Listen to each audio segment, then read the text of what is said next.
Chapter 54. "Give me another beer, will you, pal?" Lieutenant Henderson asked, his words slurring. He sat at the far end of the bar, his face obscured by shadows. "You're not flying tonight, are you, Dougie?" the bartender asked. He was a skeleton of a man with wrinkles for skin. A cigarette dangled from the corner of his mouth. The smoke swirled above his head in a cloud of tar and nicotine. "Negative, Cappy," Lieutenant Henderson replied. He finished the last of his mug. "In this weather? No, sir. That bird's grounded." Cappy brought the beer over. He held it away as Lieutenant Henderson reached for it. He grinned, his teeth dark yellow with nicotine stains. "Driving?" he asked, his breath like an ashtray. Lieutenant Henderson coughed. "No, Cappy. I'm staying with the bird tonight." "Oh?" he asked. "No hotel?" "No room in the inn, baby." He swallowed some of his Coors Light and smacked his lips. "Ah, that's better." He thought about the inn. Every room in every hotel was booked, Cappy. Can you believe it? "It's Christmas, Dougie," Cappy replied. He winked.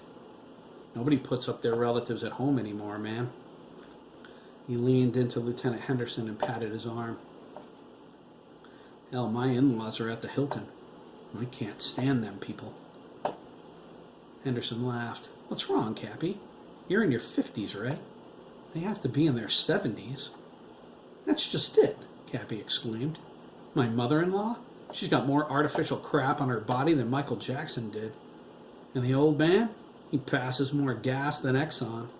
He made wet, farty noises with his lips. Lieutenant Henderson coughed in mid-swig. "Oh, God, Cappy," he choked, wiping the beer off his chin. "Did you have to go there?" "Just telling the truth, pal," Cappy said. "I always wondered what crawled up inside him and died. Probably a woodchuck or something. Ever smell one of those suckers croaked in the road in the summer? Jesus, Lord have mercy, what a reek." He handed Lieutenant Henderson a menu. "Want some chow? Kitchen's closed, but I can make you something." Lieutenant Henderson's stomach churned. His face paled.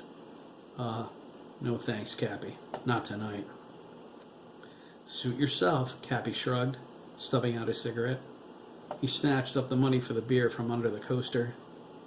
"Maybe never again," Lieutenant Henderson whispered, as Cappy walked to the register.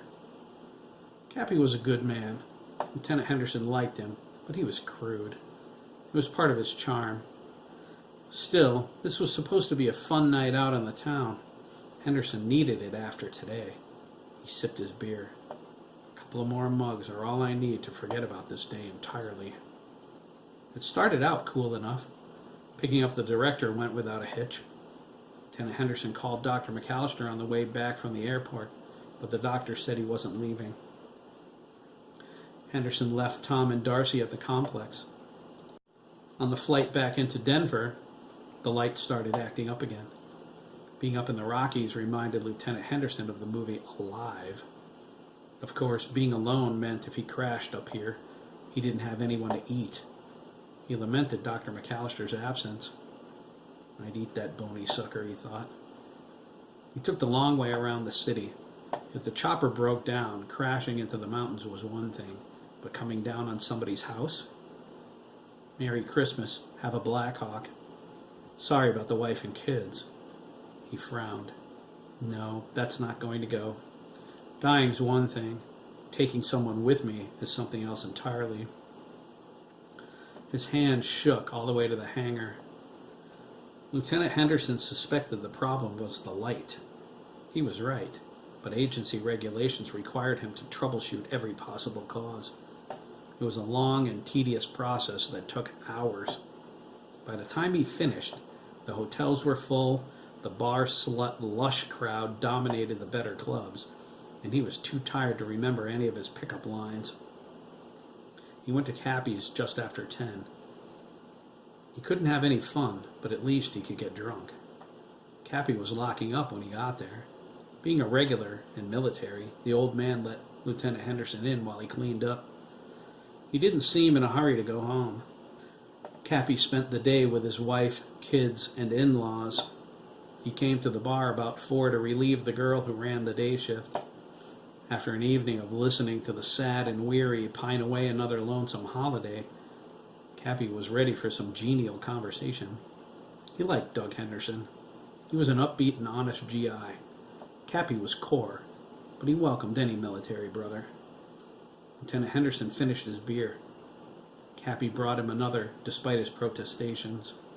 Henderson's vision clouded. The clock on the wall beamed 1 a.m. He groaned.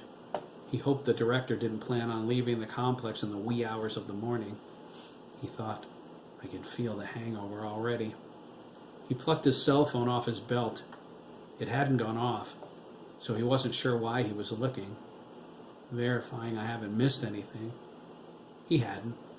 Lieutenant Henderson debated shutting it off, but that was a no-no. As bad as the day was, or as drunk as he was, it wasn't worth a court-martial. I'm heading out in a minute, Dougie, Cappy yawned. He poured a shot of scotch. You want me to call you a cab? He downed the shot and poured another. Please, Henderson replied. He took a draw of his beer.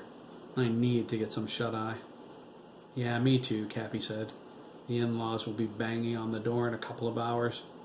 He downed another shot. I need a decent hangover so I don't disappoint them. Both men laughed. The cab arrived a short time later. Lieutenant Henderson told the driver to wait until Cappy locked up. They followed the old man to his Chevy Suburban and saw that he got off safely. Cappy was smart. He always managed to keep the last man of the night with him so he didn't have to lock up alone. Even though this bar was in a good neighborhood, no place was safe anymore. Cappy blamed it on rap music. He said it corrupted the minds of the young worse than rock and roll ever did. Lieutenant Henderson didn't have an opinion on the subject. For him, it was Anita Baker, or it was nobody. The cab moved slowly through the streets. The snow changed to freezing rain. Christmas in an ice storm, Lieutenant Henderson thought. Bad news for the civilians. Power lines are coming down. They'll lose their lights, their heat. The Red Cross probably has the emergency shelters open already. Too bad about that. But at least Mother Nature waited until Christmas Day to screw everyone. He watched the ice fall. I'm looking forward to the cot in the maintenance bay. I'm going to curl up next to the quartz heater, close my eyes, and die. He smiled. At least I'll finally be able to relax.